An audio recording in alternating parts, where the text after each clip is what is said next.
Hi hello friends, welcome to Akshay அம்மா சமையல். இன்றைக்கி நம்மளோட சேனலில் ஃப்ரெஷ்ஷாக மசாலா அரைச்சி சூப்பரான டேஸ்ட்டில் நாட்டுக்கோழி குழம்பு எப்படி செய்கிறதுன்றதை பார்க்கலாம். ஒரு கடாய் வச்சு சூடானதுக்கப்புறமா 3 டேபிள் ஸ்பூன் அளவு தனியாக ஆட் பண்ணிக்கோங்க. இது கூட 1/2 ஸ்பூன் அளவு சீரகம், ஒரு 1/4 ஸ்பூன் அளவு வெந்தயம் ஆட் பண்ணி நல்லா ட்ரை ரோஸ்ட் பண்ணி எடுத்துக்கலாம். ஸ்டவ் ஃப்ளேம் சிம்லேயே வச்சுட்டு நல்லா கைவிடாமல் வறுத்து விடுங்க. அப்போ தான் தனியாலாம் நல்லா மொறுமொறுன்னு நல்லா குக்காய் வரும். இது ஒரு நிமிஷம் போல் வதக்குனதுக்கப்புறமா ஒரு 1/2 டீஸ்பூன் அளவு சோம்பு இதில் நம்ம ஆட் பண்ணிக்கலாம். நாட்டுக்கோழி குழம்புக்கு எப்பவுமே குருமிளகு சேர்த்தணும். ஒரு ஃபுல் ஸ்பூன் ஆஃப் குருமிளகு ஆட் பண்ணி இதையும் நல்லா ரோஸ்ட் பண்ணி விட்டுக்கலாம். இது ஒரு 30 செகண்ட்ஸ் போல் வதக்கிட்டு நீங்கள் ஃப்ளேம் ஆஃப் பண்ணிக்கோங்க. இப்போ ஒரு அன்னாச்சி பூ, கொஞ்சமாக பட்டை, ஒரு 5 கிராம்பு இதில் சேர்த்துடலாம்.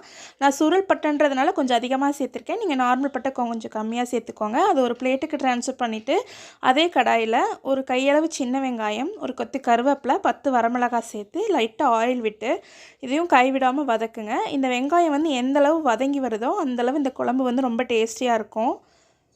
இல்லைனா தண்ணி மாதிரி ஆயிரும், நீர்த்து போன மாதிரி ஆயிரும். வெங்காயம் நல்லா வதங்கணும். ஒரு இந்தளவு நல்லா வதக்கிக்கோங்க. இப்போ பார்த்தீங்கன்னா கோல்டன் ப்ரௌன் கலரில் நல்லா வதங்கிருச்சு. இந்த ஸ்டேஜில் தேங்காய் ஆட் பண்ணிக்கலாம். ஒரு முடி தேங்காயில் பாதி தேங்காய் சேர்த்துருக்கேன். இது கூட நல்லா பழுத்த தக்காளி 2 சேர்த்துக்கோங்க. நாட்டுக்கோழி குழம்புக்கு தக்காளியோட ஃப்ளேவர் ரொம்ப இம்பார்ட்டன்ட்.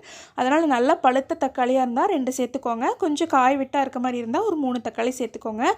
இப்போ நம்ம வதக்கி வச்சுருந்த மசாலாலாம் நல்லா ஆறிடுச்சு. நம்ம வெங்காயத்தோட வதக்கின வரமிளகாவை மட்டும் எடுத்து இந்த மல்லியோடு சேர்த்துட்டு ஒரு 1/2 ஸ்பூன் அளவு குருமிளகு, 1/2 ஸ்பூன் சோம்பு, 1/2 ஸ்பூன் சீரகம், கொஞ்சமாக கல்பாசி சேர்த்துக்கலாம். நம்ம ஆல்ரெடி இதெல்லாமே சேர்த்து வதக்கியிருக்கோம். பட் ஆனாலும் லாஸ்ட்டாக இந்த மாதிரி கொஞ்சம் பச்சையாக சேர்த்துனீங்கன்னா குழம்போட ஃப்ளேவர் ரொம்ப நல்லாயிருக்கும். இதை ஒரு 90% அளவுக்கு அரைச்சிக்கோங்க. ரொம்ப ஃபைன் பவுடராக அரைக்க வேண்டாம். கொஞ்சம் திரியாக இருக்க மாதிரி இருந்தால் தான் சாப்பிட நல்லாயிருக்கும்.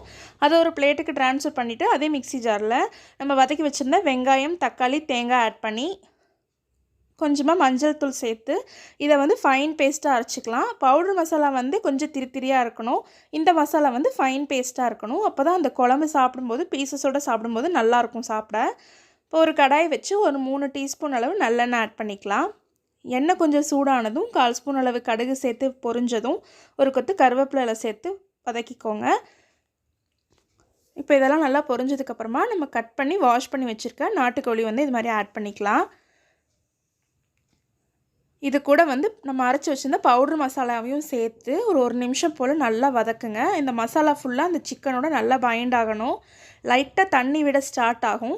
அந்த ஸ்டேஜில் நம்ம அரைச்சி வச்சுருக்க தேங்காய், தக்காளி, வெங்காயம் பேஸ்ட்டையும் சேர்த்துடலாம். நாட்டுக்கோழி பார்த்திங்கன்னா சிக்கனை விட கொஞ்சம் சூடு ஜாஸ்தி. அதை ஈக்குவலைஸ் பண்ணுறதுக்காக தான் நம்ம நல்லெண்ணெயில் செய்கிறோம். நல்லெண்ணெய் கொஞ்சம் உடம்புக்கு குளிர்ச்சி. ரெண்டையும் சேர்த்தும் போது இந்த சூடோட தாக்கம் நம்ம பாடியில் இல்லாமல் இருக்கும். இப்போ பேஸ்ட்டாக அரைச்சி வச்சுருக்க இந்த மசாலாவையும் சேர்த்து இதோட நல்லா கலந்து விட்டுருங்க. இந்த மசாலா எல்லாத்தையும் நம்ம இந்த மாதிரி தண்ணி சேர்க்காமல் நல்லா கலந்து விட்டோன்னா தான் பீசஸில் நல்லா பிடிக்கும். சாப்பிடும்போது பீஸோடு சாப்பிடும்போது ரொம்ப நல்லாயிருக்கும். இப்போ மிக்ஸி ஜாரை வாஷ் பண்ணி கொஞ்சம் தண்ணி சேர்த்துட்டு தேவையான அளவு உப்பு சேர்த்து குழம்பு உங்களுக்கு எந்த அளவுக்கு வேணுமோ அந்தளவு தண்ணி சேர்த்துருங்க. இதே ப்ராசஸ் நீங்கள் குக்கர்லேயும் பண்ணலாம். பட் ஆனால் தண்ணி மட்டும் கொஞ்சம் கம்மியாக சேர்த்துக்கோங்க. என்னதான் குக்கரில் பண்ணாலும் இந்த மாதிரி நம்ம பாத்திரத்தில் டைம் எடுத்து வேக வைக்கும்போது ரொம்ப நல்லாயிருக்கும். நான் டோட்டலாக 3/4 லிட்டர் தண்ணி சேர்த்திருந்தேன். இப்போ 10 மினிட்ஸ்க்கு அப்புறம் பார்த்தா இந்த மாதிரி நல்லா தண்ணி ட்ரை ஆகிருக்கு. பட் ஆனால் சிக்கன் பீசஸ் வேகலை. ஏன்னா மேலால் எண்ணெய் பிரிஞ்சு வரல. பார்த்திங்கனாலே உங்களுக்கு தெரியும். இது பார்த்திங்கன்னா 15 மினிட்ஸுக்கு அப்புறம் நல்லா சிக்கன் வெந்துருச்சு. மேலால் எண்ணெய் சுற்றியும் பிரிஞ்சு வந்துருச்சு. இப்போ நம்ம ஒரு பீஸ் எடுத்து அழுத்தி பார்த்தோம் அப்படின்னா அது எலும்பிலிருந்து அந்த பீஸ் ஈஸியாக வரணும். இதை வச்சு நம்ம சிக்கன் நல்லா குக் ஆகிடுச்சுன்னு ஐடென்டிஃபை பண்ணிக்கலாம். இப்போ ஃபைனல் டச்சாக ஒரு ஸ்பூன் அளவு நல்லெண்ணெயை இந்த குழம்பு மேலே சேர்த்துடலாம். இது சேர்த்துனதுக்கப்புறம் நீங்கள் ஃப்ளேம் ஆஃப் பண்ணிக்கலாம். இது கொதிக்க வைக்க வேண்டியதில்லை. ஒருத்தருக்கு நல்லெண்ணெய் ஸ்மெல் லாஸ்ட்டாக வந்தால் பிடிக்காதுன்னு நினைப்பீங்க. அந்த மாதிரி இருக்கவங்க அவாய்ட் பண்ணிக்கோங்க. இப்போ சூப்பரான நாட்டுக்கோழி குழம்பு ரெடி ஆயிடுச்சு.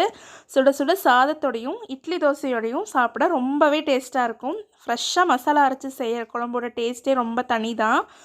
நம்ம என்னதான் இன்ஸ்டன்ட் மசாலாலாம் யூஸ் பண்ணாலும் இந்தளவு டேஸ்ட் அதில் கிடைக்காது. இந்த மாதிரி நம்ம ஃப்ரெஷ்ஷாக மசாலா அரைச்சி செய்கிறதுனால நான்வெஜ் சாப்பிட்டதுக்கப்புறம் இருக்க நெஞ்செரிச்சல், வயிறெரிச்சல், ஒரு மாதிரி எதுக்களிக்கிறது, ஜீரணம் ஆகாமல் இருக்கிறது, அந்த மாதிரி எந்த பிரச்சனையும் வராது. நீங்களும் இந்த ரெசிபியை மறக்காமல் உங்கள் வீட்டில் ட்ரை பண்ணி பாருங்கள். டேஸ்ட் எப்படி வந்ததுன்னு கமெண்ட்டில் என் கூட ஷேர் பண்ணுங்கள். வீடியோ பிடிச்சிருந்தா லைக் பண்ணுங்கள், ஷேர் பண்ணுங்கள். நம்ம சேனலை இன்னும் சப்ஸ்கிரைப் பண்ணாதவங்க மறக்காமல் சப்ஸ்கிரைப் பண்ணிக்கோங்க. தேங்க்யூ.